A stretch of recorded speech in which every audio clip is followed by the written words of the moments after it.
ओम नमः शिवाय। आप सभी को सावन की बहुत बहुत शुभकामनाएं। सावन का महीना शुरू होने वाला है। इस साल सावन में 2 महीने हैं। इस साल अधिक मास भी है, तो हमें सावन में 2 महीने प्राप्त होंगे। हमें इस साल की पूजा कैसे की जाती है, व्रत कैसे किए जाते हैं, हम सब की जानकारी आपको मैं इस वीडियो में ज़रूर दूंगी।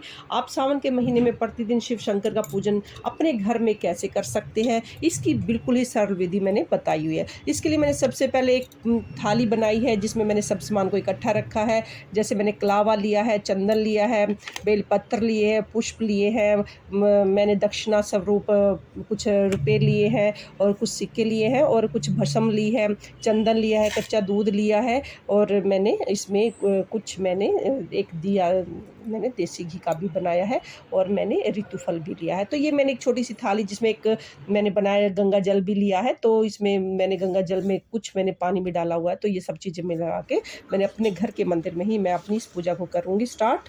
तो चलिए, रोज़ाना हमें भगवान शिव शंकर का पूजन करना है, तो हमें रोज़ चौकी लगाना तो संभव नहीं होगा, तो हम अपने घर के मंदिर में ही ये रोज़ाना पूजा करेंगे। तो आप मंदिर में या मंदिर के सामने जो भी जगह है, आप वहाँ पर इस पूजा को कर सकते हैं। तो सबसे पहले कोई थाली प्लेट लें, और या आप हो सके तो जो आप थाली लो वो कांशी, तांबा या पीतल की होगी तो ज़्यादा अच्छा रहेगा, क्योंकि शुभ कार्य करने के लिए इस टाइप के बर्तनों का उपयोग किया जाता है। अगर नहीं है तो आप कोई भी बर्तन आप जो आपके घर में है वो आप इसको पूजा में यूज कर सकते हैं।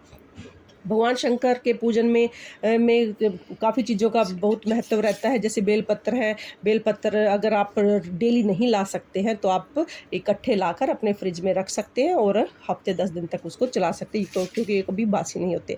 अब मैंने थाल एक जो लिया है उसमें मैंने अपने शिव जी को स्थापित कर दिया है। जब हम शिवलिंग को स्थापित करते हैं तो वह जो जलहरी है उसकी जो मुख है वो उत्तर दिशा की तरफ होनी चाहिए, इस चीज़ का ध्यान रखना होता है हमें।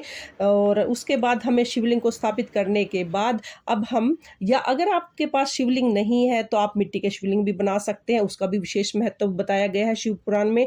और शिवलिंग ये कैसे बनाया जाएगा इसकी वीडियो में मैं आपको अभी अपलोड कर दूंगी।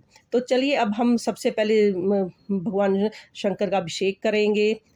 जैसे हमने जल से अभिषेक किया है, आप तो जानते होंगे भगवान शंकर को 3 बार अभिषेक किया जाता है। पहले जल से अभिषेक करेंगे, फिर किस चीज़ से किया जाता है, दूध से किया जाता है, कच्चे दूध से अभिषेक किया जाता है। आप चाहो तो इसको पंचामृत से भी अभिषेक कर सकते हैं। तो अभी मैं कच्चे दूध से अभिषेक कर रही हूँ और उसके बाद फिर से हम कच्चे दूध से जब हम अभिषेक करते हैं तो इसमें एक ऐसे तार बननी चाहिए ताकि ये जो पूरा जो दूध है या जल है उसकी तार बननी चाहिए, और तभी अभिषेक किया जाता है। और इसके अब फिर से मैं जल से अभिषेक करूँगी और जल से अभिषेक करने के बाद ही हम, जैसे अभी जल से अभिषेक हो गया है और ये देखिए तार इस तरह से बननी चाहिए और इस तरीके से अभिषेक करना चाहिए। अभिषेक करने के बाद अब हम सबसे पहले देसी घी का दिया जलाएंगे, क्योंकि जो देसी घी का दिया है वो हमारी पूजा को पूर्ण करता है। देसी घी का दिया जलाने के लिए सबसे पहले हमने क्या किया है, या आप अगर हो सके तो मंदिर में जाके सावन के महीने में मंदिर में ज़रूर जाएं। अगर मंदिर आपके घर से दूर है या किसी कारणवश से आप नहीं जा सकते तो यह पूजा आप घर पे भी कर सकते हैं। तो अब हमने दिया जला दिया है, तो अब हम वस्त्र स्वरूप कलावा समर्पित करेंगे। अगर आपके पास जनेऊ है तो जनेऊ भी समर्पित कर सकते हैं, लेकिन डेली जनेऊ नहीं पॉसिबल हो सकता, तो इसलिए हम डेली कलावा समर्पित करेंगे।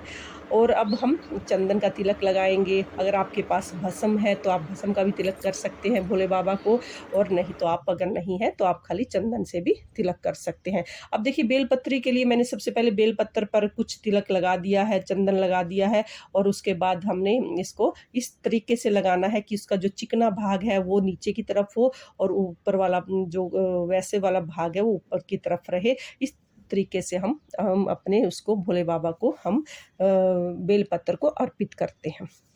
फिर अगर आपके पास भांग, धतूरा, मंदार मिल जाए तो ज़रूर समर्पित करें। भगवान शंकर को सफ़ेद रंग के फूल अति प्रिय है, तो वो ज़रूर चढ़ाएं। अगर सफ़ेद फूल नहीं है तो जो भी आपके पास फूल है वो चढ़ा सकते हैं। अब उसके बाद मैंने भोग समर्पित कर दिया है। भोग में कोई भी जो फल आपके पास है आप उसको समर्पित कीजिए, और उसके बाद हम दक्षिणा समर्पित करेंगे। पूरे सावन के महीने में रोज़ाना दक्षिणा ज़रूर समर्पित करें। सावन के महीने के अंत में यह दक्षिणा एकत्रित करके आप किसी भी गरीब को या पंडित जी को दान कर सकते हैं। अंत में हम आरती करेंगे और जो दिया हमने जलाया है हम उसी से आरती करेंगे। बहुत ही प्रेम से और श्रद्धा के साथ हम सावन के महीने में जो हमने भगवान भोले बाबा का अभिषेक किया है उसके लिए हम आरती करेंगे और उनसे अपनी मनोकामनाओं के लिए बोलेंगे। अगर हो सके तो आप ओम नमः शिवाय की एक माला का जाप जरूर करें। अगर 5 माला कर सकते हैं तो अति उत्तम है। अगर नहीं हो सकता तो 1 माला का जाप आप प्रतिदिन जरूर करें। इस सरल विधि से आप प्रतिदिन आप घर पर ही भगवान शिव शंकर की पूजा और अभिषेक कर सकते हैं। भगवान शिव बहुत भोले भाले होते हैं। थोड़ी ही पूजा से महादेव प्रसन्न हो जाते हैं और आपकी मनोकामनाओं को पूर्ण कर देते हैं। 2023 में भगवान शंकर जी की पूजा जो हमें महीने मिले हैं, 2 महीने मिले हैं, तो इसमें अब की बार सोमवार के 8 व्रत आते हैं। तो हमें पूरी श्रद्धा और प्रेम के साथ हमें ये व्रत करना चाहिए और उसके बाद हमें जो भी हमने अपने भोग चढ़ाया है, जो भी वो है, हम अपने घर के सदस्यों में हमें बांट देना चाहिए। दक्षिणा इकट्ठी कर कर हमें अंत में उसको पंडित जी को जो महीने के लास्ट में दान कर देनी चाहिए। अगर आपको सावन में प्रतिदिन पूजा करने की ये सरल विधि आपको पसंद आई है तो मेरे वीडियो को लाइक करें, चैनल को सब्सक्राइब करें। जय श्री शिवाय।